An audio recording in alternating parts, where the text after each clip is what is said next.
Hello বন্ধুরা, আজকে আবার আমি চলে এসেছি নতুন একটা রেসিপি নিয়ে। আজ দেখাবো মাছের ডিমের ঝাল। এটা একটু অন্যরকম, মানে মাছের ডিম বড়া করে যে ঝালটা করি সেটা নয়। মাছের ডিমটাকে ভালো করে চটকে নিয়ে, ভালো করে একদম ভালো করে চটকাবে, চটকে নিয়ে এটাকে একটা অন্যরকম রেসিপি আমি দেখাবো এক্ষুনি। প্রথম কড়াই বসাবে, কড়াইতে তেল দিয়ে নেব। এটা খুব একটা কম তেলে হবে না, তেল দিয়ে নিয়ে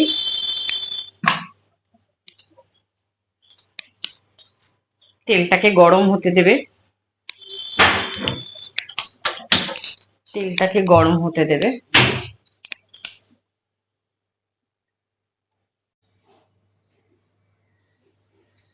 তাহলে বন্ধুরা, এবার কড়াই বসিয়ে তেলও দিয়ে দিয়েছি, তেলটা গরম হয়ে গেছে। এবার আমি কি করব, আলুগুলো দিয়ে দেবো।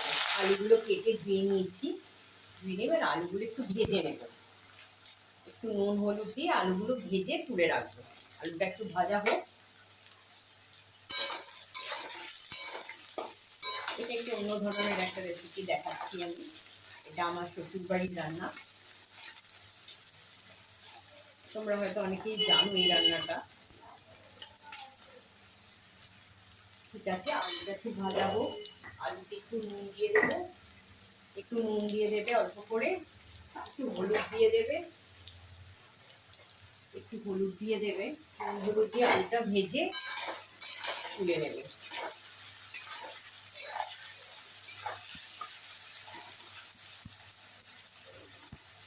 আলুটা ভাজা হোক। দেখো তোমরা, আলুটা আমার ভাজা হয়ে গেছে। এবার আমি আলুটাকে তুলে নেব। আলুটা ভাজা আমার হয়ে গেছে, আলুটাকে আস্তে আস্তে তুলে নাও।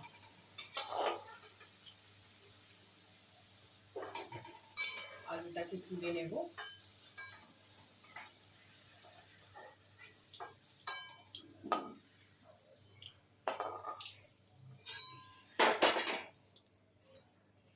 এবার তেলে পেঁয়াজ বাটাটা দিয়ে দেবো।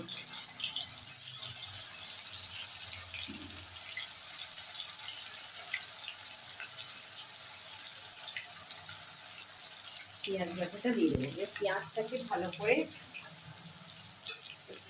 ভেজে নেব।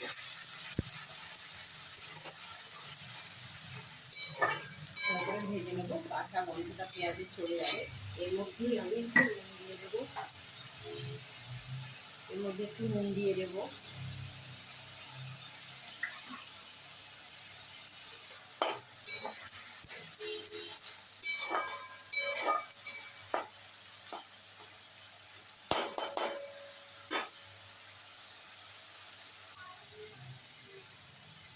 এবার আমি এটার মধ্যে দুটো কাঁচা লঙ্কা দিয়ে দেবো,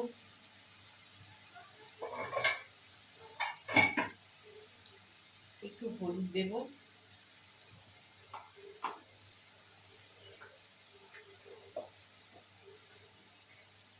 একটু শুকনো লঙ্কার গুঁড়ো দেবো। লঙ্কার গুঁড়োটা একটু বেশি দিও, কারণ এটা একটু ঝালই ভালো লাগে। নাড়তে হবে, ভালো করে নেড়ে নিতে হবে। দেখো বন্ধুরা, একটু তেল ছেড়ে আসছে, তেলটা দিয়ে ছেড়ে যাবে মশলাটা থেকে। তারপরে এবার আমি কি করব, দেখো এটার মধ্যে ডিমটাকে ভালো করে হাত দিয়ে ম্যাশ করে নিয়েছি। ডিমটা আগে এনে ধুয়ে নেবে, বাজার থেকে এনে ভালো করে জল দিয়ে ধুয়ে নেবে। তারপরে এটাকে ভালো করে চটকে নেবে, ভালো করে ম্যাশ করে নেবে। মিক্সিতেও করতে পারো তোমরা, কিন্তু হাত দিয়ে করলে ভালোই হবে, একটু দানা দানা থাকবে, ভালো লাগবে। এবার এই মশলাটার মধ্যে আমি ডিমটা দিয়ে দেবো। দেখো বন্ধুরা, ডিমটা আমি দিয়ে দিলাম। ডিমটা দিবার নাড়বো,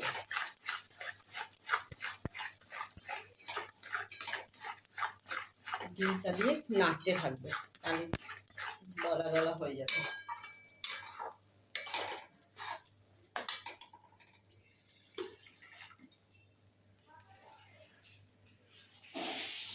বাটিটার মধ্যে ডিমটা লেগে আছে, ওটা দিয়ে একটু জল দিয়ে দেবে, আর ডিমটা কি সেদ্ধও হবে।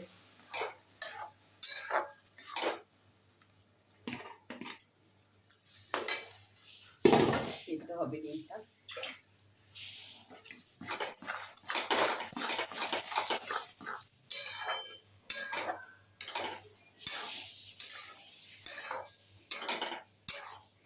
ভালো করে নাড়তে থাকবে। এবার আলুগুলো যে ভেজে রেখেছিলে ওটা দিয়ে দেবে, দিয়ে ভালো করে নাড়বে।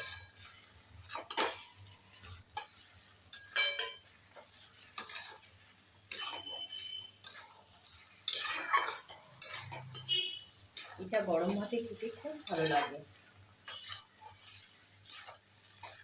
গরম ভাতে খাবে এটা। আলুগুলো তো আগে ভেজে নিয়েছি, আলুগুলো সেদ্ধ হয়েই আছে, ভালো করে একটু নাড়তে হবে।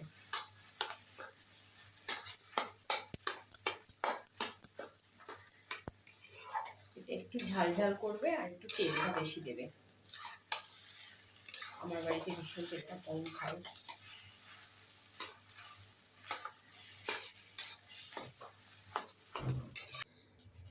বন্ধুরা, আমার মাছের ডিম রান্না করা হয়ে গেছে, এখন রেডি, এখন খাওয়ার উপযুক্ত। এটা আমরা এখন পরিবেশন করব।